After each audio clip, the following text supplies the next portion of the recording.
Welcome back everyone to the first post-Commonwealth Games training week, the first training week after the Commonwealth Games. We got 8 weeks to go until we leave for the World Championships, and I'm putting all of my eggs into one basket, into two baskets actually, P-bars and high bar. Post-Com Games, with my fingers injury, I'm still struggling to get back. I've just started doing full underbar work this week, and of course, as always, you're watching the last week's training, so you won't see too much underbar work there.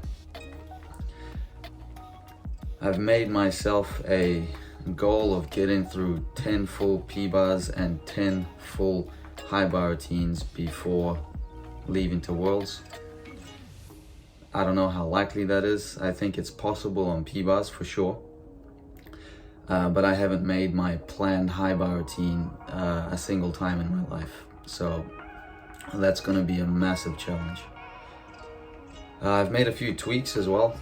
A few tweaks to my high bar plan. After thinking a little bit about, what tends to go good and what tends to go not so good in my competitions, I thought that my quast, my hop full on high bar, always gets pretty quite hammered. It's quite deductible with a loss of shape during the catch, and of course you get points taken off for catching a little bit off of handstand. So I thought that a one-arm giant could be a good replacement. It's 0.1 less in start value, but if you do it clean, it's a lot easier to do clean than a quast. So I've been playing with it for about a week or so, and it's I feel like it's almost there.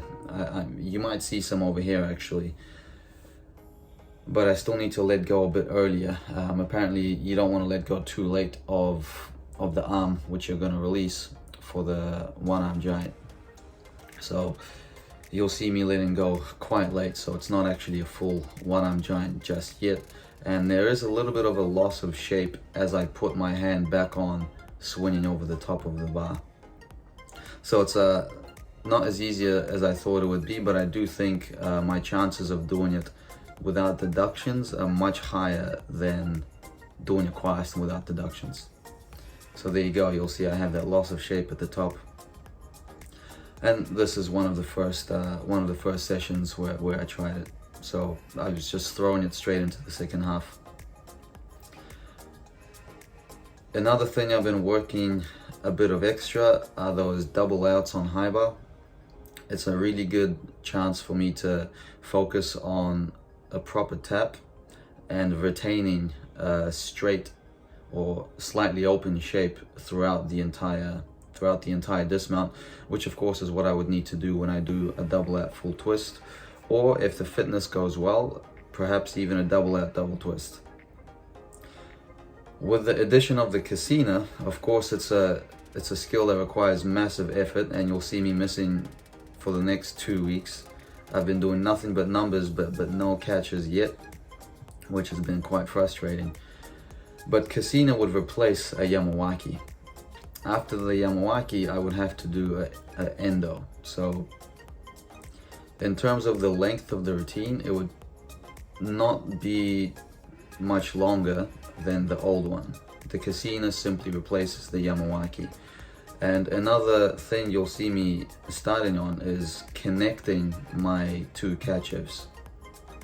First, I was thinking to do straddle into pike, because straddle for me is easier to catch higher up. The higher up you're catching, the easier it is going to be to go into the second one.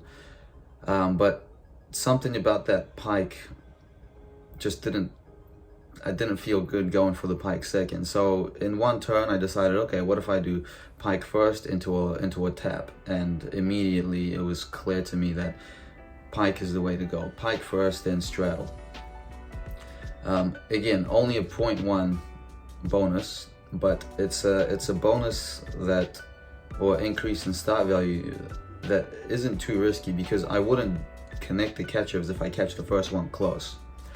I'm not purposely gonna try to go catch the first one in in full reach, I'm just gonna do my regular tap with my regular tantrums over here. I love it.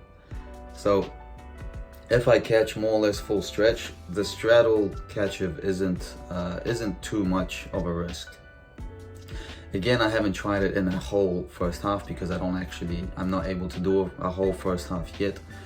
But my thoughts are it'll take away a regular giant and it will take away another Chinese tap giant, which does require actually quite a bit of effort. Again, shortening my routine, making it more likely for me to be able to straighten out my body fully for the whole dismount. And who knows, maybe add a double-double, because if I get a double-double consistently, well, even if you take a 0.1 step or a 0.1 hop, which is what you would expect for a consistent double-double, that's the same as sticking a double at full every single time. Plus, you have the additional bonus that if you do stick the double-double, well, you're another 0.1 ahead.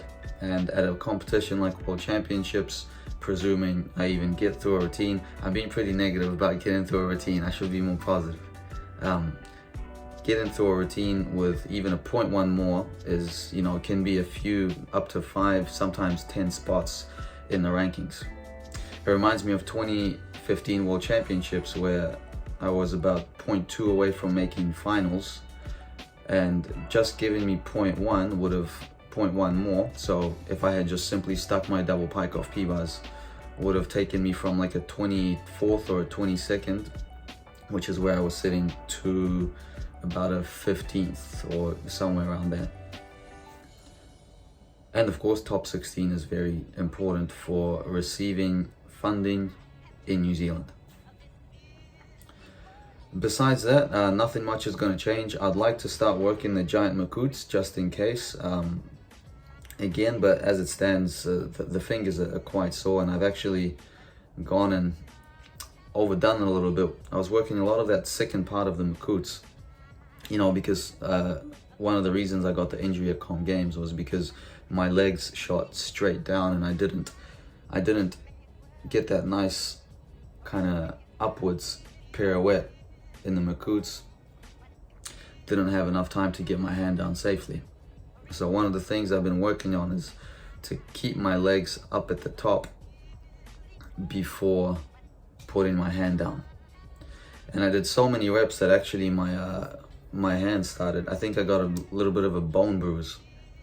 And all those Kovacs taps and Casino taps probably contributed to that. But here we have Coach's Corner, and I'm gonna probably let one of the boys narrate that. So anyways, I'm keeping it short for now. No more 20-30 minute videos. Till next time. Hello. Hey guys, William Foylan here. Ben is also here. That's me on vault. Hell yeah. Welcome to Coach's Corner. Ooh, a 2.5. Nice. Logan with some wonderful dismounts. Hope you guys have been well. Training has been pretty standard for a season. Ben, how have you been finding your past few weeks of training? It's been a good few weeks of training. Nationals is all done, so it's all on the skills grind now. It's just a matter of not doing too much stuff and then ruining yourself for a few months so you can keep training at a good level. Wonderful. What do you think is the one thing you've been learning in the gym this season of new skills? Well, I've been focused recently on my floor tumbles. No, what's one thing you're learning mentally within the gym? Mentally? Stress. We've been having mental training here at TriStar with the lovely Kate Spate, and we've been learning many mental skills, getting better at managing stress, imagery, other skills. Nice. What's something you take away from training every single day when you train? What's the one thing you remind yourself to stay in the nice mindset? I like to try to be 1% better every single training. So in 100 days, then you're 100% better. Here's a triple-double. Nice, yeah. This is me.